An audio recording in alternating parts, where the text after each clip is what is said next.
Subscribe and share my channel Sudarsana. ఓం శ్రీ సాయిరాం. గురుదేవదత్త. శ్రీ గురుభ్యో నమః. మాణిక్య ప్రభువు అద్భుత లీలలు. ప్రభువు కళ్యాణిని వదిలి తరువాత మంటాల గ్రామము దగ్గర అమృతకుండము వద్దకు చేరారు. ఇది కళ్యాణికి 6 మైళ్ళ దూరములో ఉన్నది. ఈ అమృతకుండమునకు తూర్పున శంకర దేవాలయము, 2 ఫర్లాంగుల దూరమున సోమేశ్వరుని దేవాలయము, అందు శిథిలమైన 5 అడుగుల ఎత్తుగల లింగము, ఉత్తరమున 1 మైలు దూరమున సీతాదేవి గుహయు ఉన్నాయి. ఈ గుహకు 20 అడుగుల ఎత్తున ఒక గుహ ఉంది. అందులోకి మెట్లు ఉన్నాయి. తపస్సు చేసుకోవటానికి ఇది అనువైన స్థలము. మంటాల గ్రామ కరణము అమృతకుండము సమీపమున గల శంకర దేవాలయమునకు నిత్యము వస్తూ ఉన్నారు. ఒకసారి 16 సంవత్సరముల వయసు గల కౌపీనము ధరించు ప్రభువుని చూశారు. కరణము ఆ బాలుని సమీపించబోగా ఆ బాలుడు పరిగెత్తసాగారు. కొంత దూరము పోగా ఒక పులి ఎదురై బాలుడు అదృశ్యుడయ్యాడు. ఒకసారి కరణము భార్య ప్రసవ వేదన పడుతోంది. ఆ సమయమున ప్రభువు పిల్లలతో మంటాడ గ్రామములో తిరుగుచు కరణము గారి ఇంటి సమీపానికి వచ్చారు. కరణం ప్రభుని శంకరుని దేవాలయం వద్ద చూచిన బాలునిగా గుర్తించారు. తన భార్య సుఖప్రసవము గురించి చెప్పుకున్నారు. 4 బ్రాహ్మణుల ఇళ్ల నుండి తీర్థము తెచ్చి ఆమెకు ఇమ్మన్నారు. అలా చెయ్యగా ఆమె సుఖముగా ప్రసవించింది. ప్రభువు కళ్యాణిని వదిలిన తరువాత అందరూ వారి కోసం వెతకసాగారు. చివరకు అమృతకుండం వద్ద వారి దర్శనం అయ్యింది.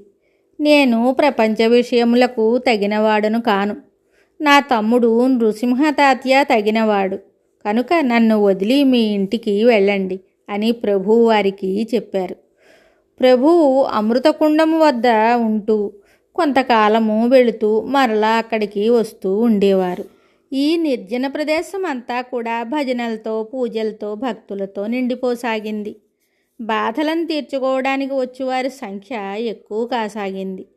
ప్రభువు ఒకప్పుడు తన నోటిలో దత్తాత్రేయమూర్తిని చూపించారు. ఒకప్పుడు భక్తులు వంట చేసుకోగా భజన సమయమునకు ఎక్కువ మంది వచ్చారు. ప్రభువు ఆ వంటకములను తన అమృత దృష్టితో చూడగా వచ్చిన వారందరికీ సరిపోవుటయే కాక దారిన పోవు వారికి కూడా పెట్టారు. ప్రభువు శిష్యులందరిలో చిమ్నాజీ అను శిష్యుడు ప్రభువు వెంట ఉండేవాడు. దండము, జోలెను ఇచ్చి ప్రభువు అనుగ్రహించిన ప్రథమ శిష్యుడు చిమ్నాజీయే. ఒక శిష్యునికి కడుపు నొప్పి రాగా ప్రభువు తన హస్తములతో అతని కడుపును తాకగానే నొప్పి తగ్గింది. మిత్రుల కోరికపై ప్రభువు కళ్యాణికి వెళ్ళారు. ఆ గ్రామంలోని లక్ష్మణరావు అనే అతడు ప్రభువుని దర్శించి, నీ తమ్ముడు నరసింహతాత్యకు వివాహం ఎప్పుడు చేస్తావని అడిగాడు. నేను బీదవాడను, నా తమ్మునకు పిల్లను ఎవరిస్తారని ప్రభువు సమాధానం చెప్పారు. పెళ్ళికి 1000 రూపాయలు కావాలి. ఆ రొక్కము మీరు సిద్ధం చేసుకున్న ఎడల నా చెల్లెల్నిచ్చి వివాహం చేస్తానని లక్ష్మణరావు చెప్పాడు. అట్లు సమకూర్చలేరని అతని విశ్వాసము. ఆ విధంగా పత్రం కూడా వ్రాసిచ్చాడు. పెళ్లి ముహూర్తము రేపనగా బసప్ప అనే షావుకారు వివాహమునకు కావలసిన సంభారములన్నీ ప్రభు గృహానికి చేర్చారు. ఈ విషయము ప్రభువునకు తెలుపగా ఇదంతయు దత్తప్రభు యొక్క కృప అని చెప్పారు. ఇప్పుడు లక్ష్మణరావుకు చేసేది లేక చెల్లెలను నృసింహతాత్యకిచ్చి వివాహం చేశారు. పెళ్ళికి చెప్పిన వారికన్నా ఎక్కువ మంది రాగా ప్రభువు వండిన పదార్థాలను యోగదండంతో తాకగా ఆ ఆహారము అందరికీ సరిపోయింది. ప్రభువు కళ్యాణి వదిలి అరణ్యానికి వెళ్ళారు. కళ్యాణి వాసులకు కష్టములు రానున్నవని చెప్పారు. పట్టణమున ఇళ్ళు తగులబడ్డాయి. దొంగల బాధ ఎక్కువయింది. కలరా వలన చాలామంది చనిపోయారు. నృసింహతాత్యకు కలరా రాగా ప్రభువు వచ్చి తీర్థమిచ్చారు. నృసింహుని భార్య తండ్రి ఇంట ఉండి కలరాతో చనిపోయింది. లక్ష్మణరావు ప్రభువుకి శిష్యుడయ్యారు. మహమ్మదీయులు కూడా ప్రభువునకు శిష్యులయ్యారు.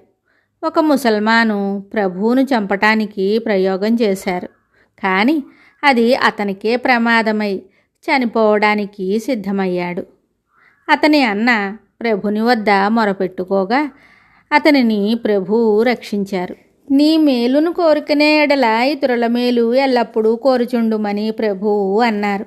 మరలా కొరేకల్ కరణం యశ్వంతరావు పెద్ద కుమార్తెతో నృసింహ తాత్యాకు ద్వితీయ వివాహం చేశారు. ఈ వివాహానికి కళ్యాణిని పరిపాలించిన రాజు అన్ని వస్తు సామగ్రి పంపించడమే కాక తాను స్వయంగా హాజరయ్యారు. ప్రభువు కళ్యాణికి 12 మైళ్ళ దూరమున గల బాలకాపురానికి వెళ్ళి గ్రామమునకు వెలుపల అరణ్యంలో ఉన్న మారుతి దేవాలయంలో ఉన్నారు. అరణ్యమున ఉండటం వలన క్రూర మృగములకు భయపడి పూజారులు భక్తులు ప్రొద్దుగూకకు ముందే ఆలయం నుండి వెళ్ళిపోయేవారు. ఒకరోజు పూజారి దేవాలయానికి వచ్చేసరికి గుడి మండపంలో ప్రభు, అప్పటికి ఆయన వయసు 25 సంవత్సరములు, గురుపెట్టి నిద్రపోతున్నారు. పూజారి తలుపులు తెరవగా మారుతి తలపైన ఒక మూట కనిపించింది. దానిని విప్పి చూడగా అందులో కొన్ని వస్త్రములు కాలిజోళ్ల జత ఉన్నాయి. ఆ పరుండినది ప్రభు అని తెలియక పూజారి ఆ మూటను గురించి ప్రభువుని ప్రశ్నించగా దొంగల నుండి జాగ్రత్తగా ఉండుటకు మారుతి వద్ద ఉంచానని చెప్పారు. పూజారి కోపించి ఒక కర్రతో ప్రభువును కొట్టగా ఆ దెబ్బలన్నీ మారుతిపై కనబడి మారుతి వణకసాగాడు. మారుతిపైనున్న వస్త్రములు దండ ప్రభువుపైకి వచ్చుట పూజారి చూసి ఆశ్చర్యపడ్డాడు. అప్పుడు ఆ వ్యక్తి మాణిక్య ప్రభు అని గ్రామస్తులు తెలుసుకున్నారు. వారి దర్శనార్థము తండోపతండాలుగా ప్రజలు రాసాగారు. ఆ అరణ్య ప్రదేశము పట్టణమయ్యింది. హైదరాబాదు శ్రీ రాజాగారు ప్రభు సేవ చేయగా వారికి సంతానమును ప్రభువు ప్రసాదించారు.